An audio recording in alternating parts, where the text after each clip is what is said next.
Picture a world of white, frozen wasteland, where the mercury plunges to a bone-chilling -40 degrees Celsius. Snow blankets everything, turning the landscape into a treacherous maze of white. It's 1939, and tiny Finland, with a population of just 3.9 million, is staring down the barrel of the Soviet war machine, a nation of 170 million. On the 30th of November 1939, nearly 500,000 Soviet troops stormed into Finland, beginning what would become known as the Winter War.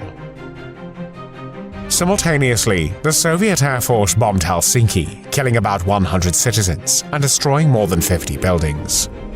The Finns were significantly outnumbered, since Finland at that time had a population of 3.7 million, whereas the population of the Soviet Union was 170 million.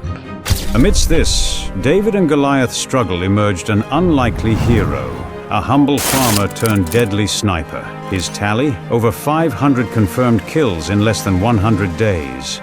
Legendaarinen tarkka-ampuja, joka tunnetaan eri puolilla maailmaa talvisodan valkoisena kuolemana.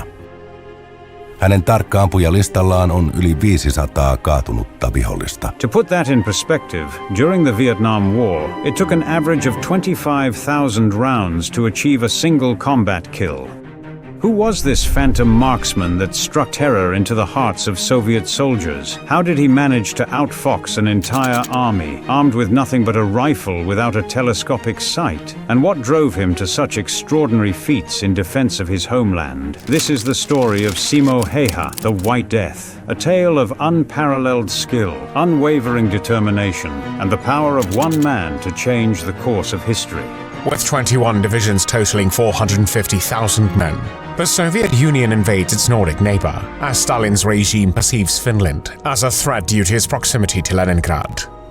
However, the Russian aggression is met with fierce resistance by the Finnish population, as hundreds of thousands of Finns rally behind the cause of defending their country. One of them is a man who will kill over 500 enemy soldiers and will often be regarded as the deadliest sniper of all time. His name is Simo Häyhä. Prepare to uncover the secrets of the deadliest sniper the world has ever known.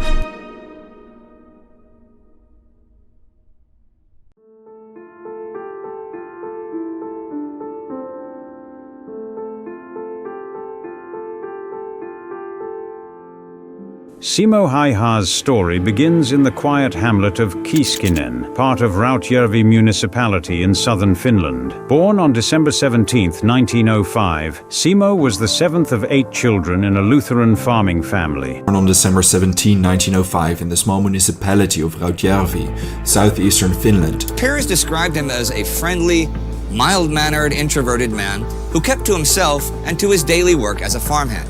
His parents, Juho and Katriina Häyhä, ran the Mattila farm, instilling in their children a strong work ethic and love for the land. Growing up, Simo was no stranger to the great outdoors. He spent his days helping on the farm, exploring the surrounding forests, and honing his skills in hunting and skiing. Throughout his childhood, he enjoyed working on the farm whilst attending school. He had a relatively small posture, only 5'3" eventually, but what he lacked in height he made up for in physical strength. He was practically oriented with no serious academic interest. During his spare time he hunted, skied in the mountains close by his elderly home, and essentially enjoyed nature. These childhood pastimes would later prove invaluable in his military career. The harsh Finnish wilderness, with its long winters and challenging terrain, shaped Simo into a resilient and resourceful individual. Simo grew up in quiet times away from city life. His own life was far from easy. The harsh, unforgiving winters forced the people of southeast Finland to come to terms with the wilderness around them. Early on, Simo excelled as a naturally gifted hunter, spending most of his youth outside in the forest, shooting small game with an old bolt-action rifle. At the age of 17, Simo joined the Finnish voluntary militia, the Civil Guard, suojeluskunta. 17 vuotta täytettyään Häyhä liittyi Rautjärven suojeluskuntaan.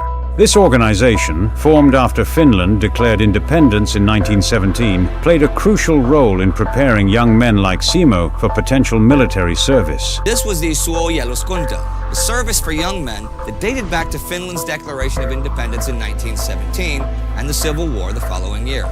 The service trained men like Häyhä to be prepared for those times when Finland most needed them. He quickly distinguished himself in shooting competitions. Still, after completing his military service, he still participated in many marksmanship competitions. Throughout the 1930s, he won multiple awards and medals. Anecdotes survive, which state Simo once managed to shoot 16 targets per minute at a 150-meter distance whilst reloading his gun, because most in their guns could only holster 5 shots at a time. An awe-inspiring feat. Hän käy paljon Miettiläs-suojeluskunnassa ampumassa. Meiltä oli 5 kilometriä sinne Miettilään ja ei mulle talvella ole jäänyt mieleen, mutta kesäaikaa niin hänellä oli tämä ruskea suojeluskuntapuku päällä ja hyppäsi pyörälle ja kivääri seläsi. Ja ehkä tommonen 5 aikoin iltapäivästä sinne lähettiin ja kesänäkin myöhempään ampuu. Nehän piti puhastaa ne aseet, se oli tuvassa, hänellä oli se ase aina ja sitä rassattiin ja puhastettiin ja siikattiin. Mutta ei meitä pelottanut se, vaikka hän oli niin hyvä aseen hallitsija, että ei tarvinnut pelätä. Palkinnot oli silloin niin pieniä, semmoisia kahvilusikoita ja ei niistä siihen aikaan mitään sen kummempaa numeroa tehty. Minä en ollenkaan tiennyt, että hän oli niin hyvä ampuja kuin hän sitten loppujen lopuksi oli. Despite his growing reputation as a marksman, Simo remained humble, often standing at the back in group photos. In 1925, at 19, Simo began his mandatory 15-month military service in the Bicycle Battalion 2 in Raivala. He had a pretty normal childhood for the time, volunteering in the Civil Guard at the age of 17 and completing his mandatory national service at 19, where he became a member of the Bicycle Battalion, a unit of cycle-riding light infantry. He excelled in his training, attending the non-commissioned officer school and serving as a conscript officer. By January 1926, he had earned the rank of Lance Corporal. This period laid the groundwork for his future military career, teaching him discipline, tactics, and further honing his marksmanship skills. At the age of 20, he had undergone his mandatory military service and had been promoted to corporal. He took part in several skiing and shooting competitions. He was a real biathlete, and he was especially renowned for his skills with the rifle. It wasn't until 1938, just a year before the Winter War, that Simo received formal sniper training at a center in Uti. This specialized training built upon his natural talents and years of hunting experience. In the summer of 1938, Simo received special sniper training in the Uti training center of the Finnish army. It was the first time he received proper official military sniper training, and his superiors recognized him for his skill and natural sharpshooting talent. Simo's ability to estimate distances was legendary. He could judge distances up to 150 meters with an accuracy of 1 meter. This skill, combined with his patience and stealth, would soon make him one of the deadliest snipers in military history.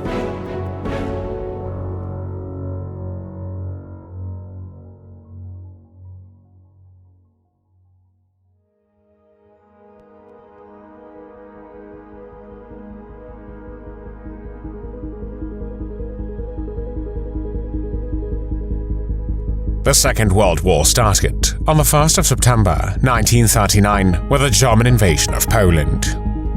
On the 3rd of September, Britain and France declared war on Germany. They were fulfilling a promise they had made 5 months earlier to protect Poland's borders. On the 17th of September, the Soviet Union invaded Poland from the east. Germany and the Soviet Union then moved to take control of the spheres of influence outlined in the secret protocol. They amended the protocol so that Lithuania and the city of Vilnius fell within the Soviet sphere, and they also adjusted the boundary they had set in Poland. On the 29th of September 1939, they partitioned Poland between them. Germany occupied western and most of central Poland, and it proceeded to annex the western provinces to the Reich. The Soviet Union occupied and annexed the rest of Poland.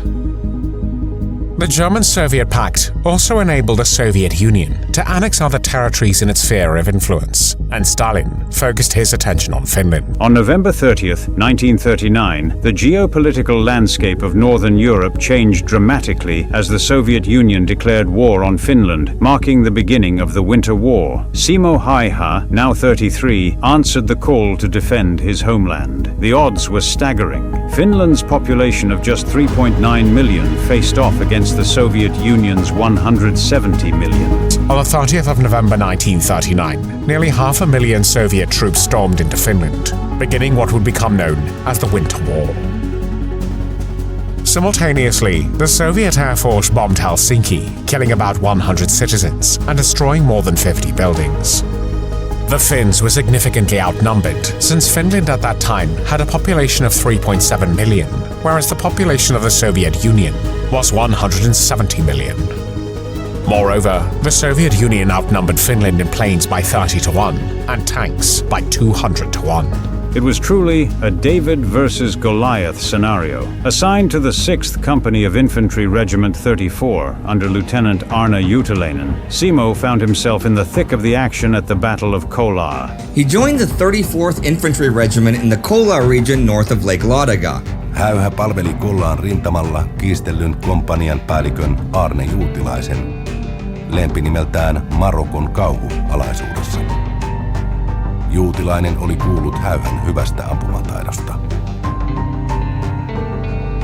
Ne oli jo etukäteen saaneet tietää, että vieläkin koskaan pystyy käyttämään. Niin. Ja se Juutilainen sitä sikäli alkuun. The conditions were beyond brutal. Temperatures plummeted to between -40 degrees Celsius and -20 degrees Celsius, and the snow was deep enough to swallow a man whole. The Soviet forces, despite their numerical superiority, were woefully unprepared for the Finnish winter and the tactics employed by soldiers like Simo. The Soviet 8th Army aimed for a quick breakthrough across the Kolanjoki River, but they were utterly unprepared to fight in such a region. Heavily wooded, with barely any infrastructure at the best of times, the Soviets tried to advance now in one of the worst winters in modern history, with snow up to 2 meters deep and temperatures down to -30. But for Simo, raised in the harsh Finnish wilderness, this was familiar territory. Many Soviet troops came from the Leningrad military district and lacked proper winter gear and training. Onko ne venäläinen koskaan hyökän talveaikan Suomeen? Jaa. Nyt se tuntui vähän niin kuin, että ei näistä kahinaa tulee aina talviin vasta. Ja tietysti parempaa, että se talveaikan yritetään, eihän me kesällä olisi pärjätty yhtään niillä. No niin, se... Sitähän olisi tullut ihan niinku pyrruslussia joka paikasta. Joo. Mutta talvella näitä oli sijoittu niin paljon teihin. No niin, kyllä. In contrast, Finnish soldiers like Simo were experts in winter warfare, using skis for rapid mobility and employing hit-and-run tactics that frustrated the Soviet advance. Simo's approach to sniping was methodical and innovative. Dressed in white camouflage, he became a ghost on the battlefield. An advantage that Häyhä had against his Soviet adversaries was the use of white camouflaging in the winter snows in Finland. The Soviets were only issued standard Army green uniforms, which made it much easier for Finnish snipers to identify their targets, and it also presented a much clearer target.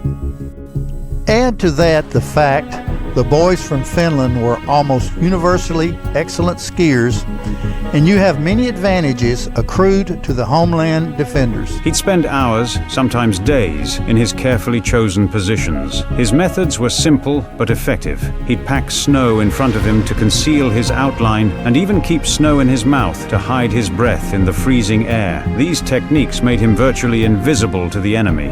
Häyhä wrapped himself in a thick and heavy snowsuit, insulating himself as much as possible from the snow and the cold winds, and he wore fur mittens and a sniper mask. The white color of his clothing blended in perfectly with the winter environment and the snow-covered forests of Kola. He preferred to work alone, being accustomed to stalking the deep forests on his own, and he knew to rely on his instincts. Unlike many snipers of the time, Simo preferred his trusty Finnish M/2830 rifle, a variant of the Mosin Nagant, over newer models with telescopic sights. Before we get to his actual combat experience, I want to have a look at his equipment and his tactics. His preferred rifle was the trusty Sako M2830. According to the website of Mosin Nagant, one of the main improvements of this gun was the rear sight design. This meant the marksman could more easily pick up a target and fired shots tended to be more accurate. His reasoning was practical. The iron sights allowed him to keep a lower profile and were more reliable in the extreme cold. Plus, there was no risk of sun glare giving away his position. Se oli nämä senit aika heilun kiikari kiväärit. Ja me veikkaan, että ne ei ole vielä ihan tarkalleen tarkkuuteen. Ne vei aina vähän vasemmalle. Jaa. Niin. Ja toinen juttu on siinä, että niissä oli kiikarinen. Ja kiikarin on siihen pysyt tuolet ylempään. Niihin pitää aina nostaa nuppita aina ylempään, mitä meikäläiset. Meikäläiset nuppii tuon yssyn vähän siellä lumeen pienessä koterossa. Sitä ei oikeastaan siellä paljon silmät ei kyllä erottakaan yhteen. Niin. This choice, born from experience and practicality, proved to be a key factor in his success. As Simo's kill count grew, so did his reputation. The Soviet soldiers, terrified of this invisible killer, gave him the chilling nickname Belaya Smert, the White Death. Finnish propaganda seized upon Simo's exploits, turning him into a larger-than-life hero and a symbol of Finnish resistance against the Soviet invasion.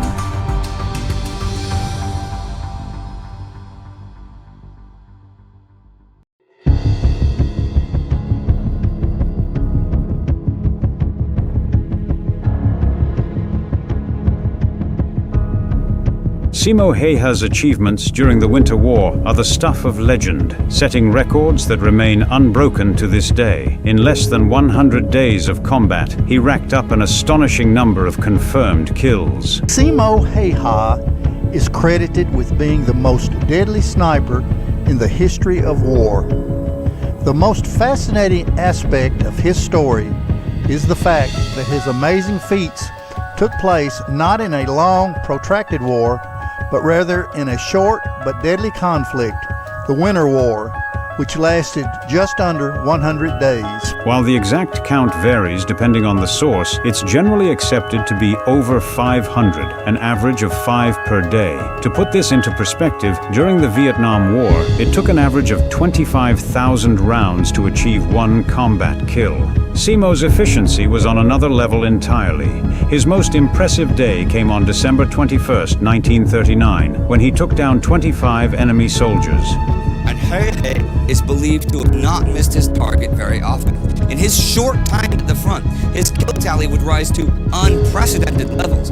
Hundreds fell to his rifle. So many, in fact, that his superiors did not believe the stories at first. Apparently, just before Christmas, he killed 25 soldiers in just one day. This single-day achievement is more than most snipers accomplish in an entire war.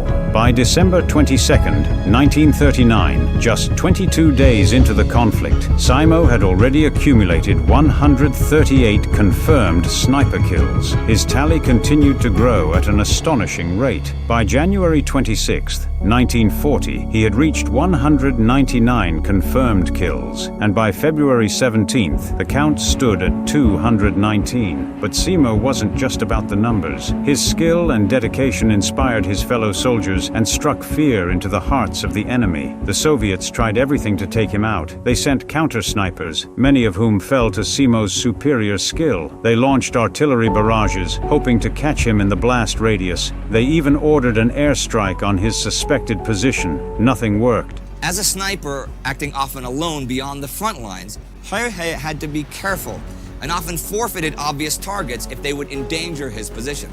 The Soviets began beefing up their own counter-sniping activity, especially after his kill tally gained him both fame and infamy.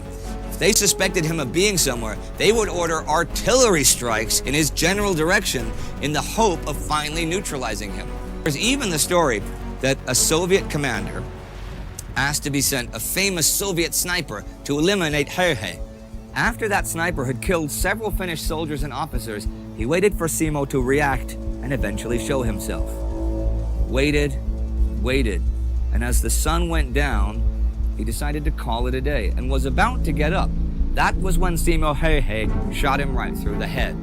Simo's ability to remain undetected and change positions frequently kept him one step ahead of enemy efforts to neutralize him. Simo's success wasn't solely due to his marksmanship. He was a master of fieldcraft, using every trick in the book to stay hidden and survive in the harsh winter conditions. He'd dig into the snow, creating a small foxhole to shoot from. He'd use white sheets to blend in with the snow-covered landscape. According to his biographer, Tapio Saarelainen, In his biography, The White Death, Simo's success can be attributed to the following. Simo Häyhä was the best sniper who ever lived because he understood everything going on around him. He was a skilled tracker and hunter who knew exactly how to stay hidden. His gun too was one that he had used for years, and he knew exactly how he would react in this environment. And his personality was ideally suited to sniping, with his willingness to be alone and ability to avoid the emotions many would attach to such a job. Simo's tactic was quite curious. Often he took provisions for several days to trek into the wilderness on his own. He'd pick out strategic points, dig in and wait patiently, sometimes for hours and hours on end in the freezing Finnish winter, hidden among the snow. He'd pour water over the snow he rested his rifle on. It would freeze, and when he'd shoot, there wouldn't be a fluff of snow giving him away. Every move was calculated, every shot precise. He understood the importance of patience, often waiting for hours or even days for the perfect shot. One of Simo's unique tactics was his use of snow. He would pack dense mounds of snow in front of his position, not just for concealment, but also to provide padding for his rifle and reduce the puff of snow that a muzzle blast would typically create. This attention to detail made him nearly impossible to detect. Häyhä relied on his knowledge of the wilderness to find a good spot from which he could establish his sniper's nest. Once he found his position, he would build a little snow fort around himself to blend in with the environment.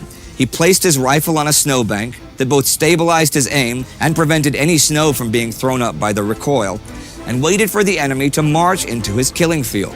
When Soviet soldiers, struggling and freezing in the snow, would cross his path, Häyhä put a handful of snow in his mouth to hide his breath. Then he pulled the trigger.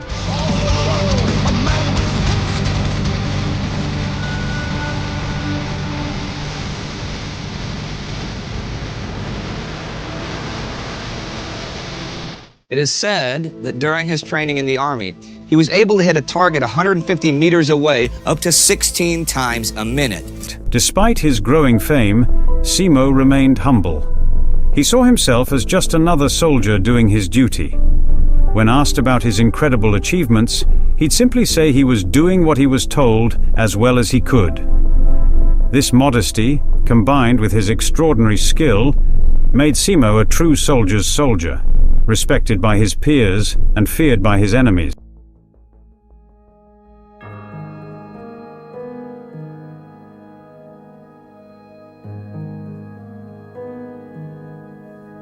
On March 6, 1940, just a week before the end of the Winter War, Simo Häyhä's remarkable run came to a brutal halt. An explosive bullet fired by a Soviet soldier caught him in the face, shattering his lower left jaw and leaving him grievously wounded.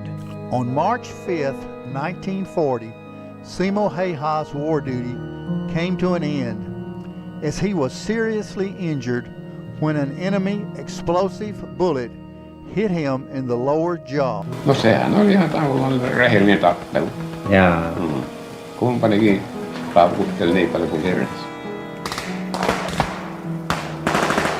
Hän rupesi paukuttelemaan polvillaan siinä ja latas siinä niitä ukkoja. Sinne putosi monta aronpoikaa Kollan suolle kylpenemään.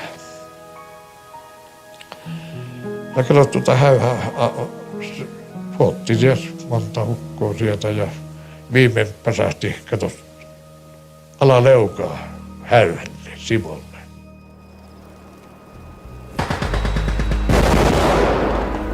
Kun minä sain nassuihin ja menin tuuskalle siihen, mitään ei kyllä, mä kyllä väityin pelaksi vielä, mutta mitään ei ole kyennyt liikuttamaan yhtään, ei yhtään vähän minkään vertaan.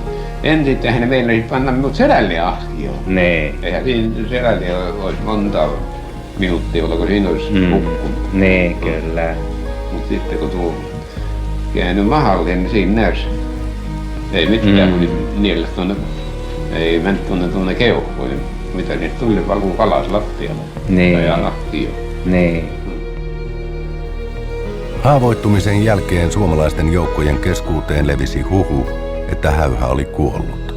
Ja myös lehdet kirjoittivat hänen kaatumisestaan. But Simo wasn't done yet. He regained consciousness on March 13th, the very day peace was declared, ending the 105-day winter war. Tajuihinsa hän palasi vasta viikon kuluttua 13. maaliskuuta, samana päivänä, jolloin talvisodan rauha julistettiin. Sitten me ensimmäisen kerran näin Simo, kun oli haavoittunut.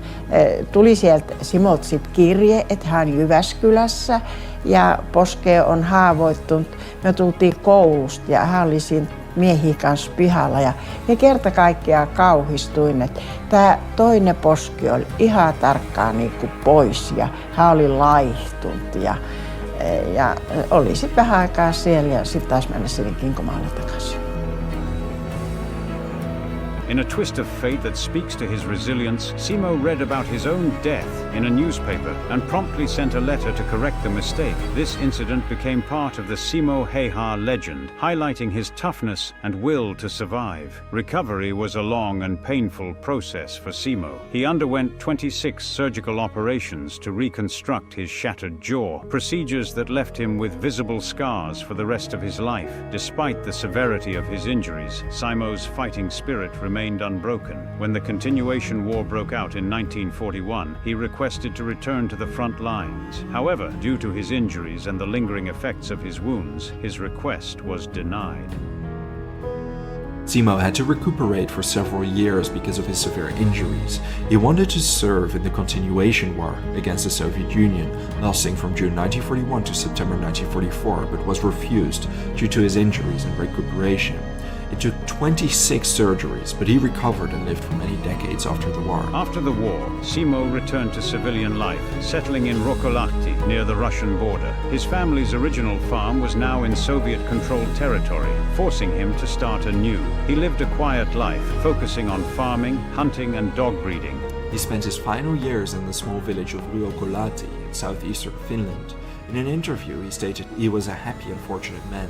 He always slept well, even during battles on the front. In a testament to his continued skill and reputation, he even went on hunting trips with Finnish President Urho Kekkonen. Häyhä oli ammatiltaan maanviljelijä, ja sotien jälkeen hän jatkoi tätä rakasta ammattiaan Ruokolahdella. Metsästys oli hänelle mieleinen harrastus, ja metsällä hänen kanssaan vieraili myös presidentti Urho Kekkonen.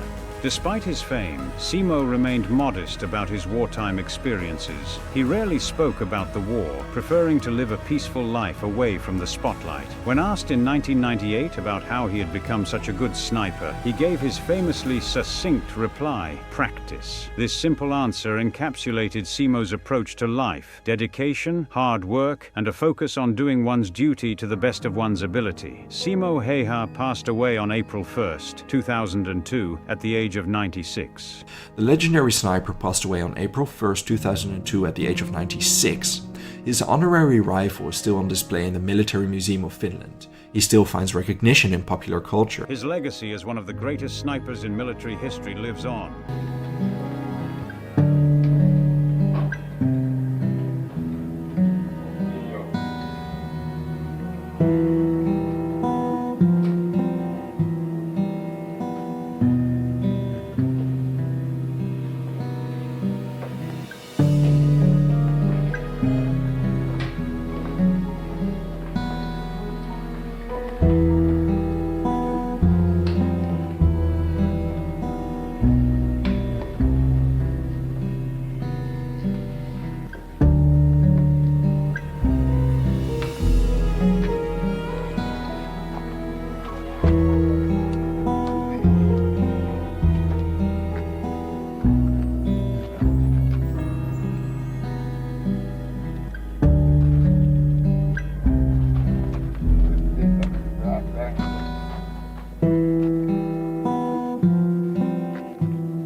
In 2004, he was ranked 74th in the Great Finns TV show, which determined the 100 greatest Finns of all time. His story continues to inspire military personnel and civilians alike, serving as a reminder of the power of skill, determination, and quiet professionalism in the face of overwhelming odds. Simosta oli tässä jossain mainittu tällaisia, kun he läksi niin hyökkäykseen, niin sanoi, että tämä on meidän maata ja sitä täytyy puolustaa.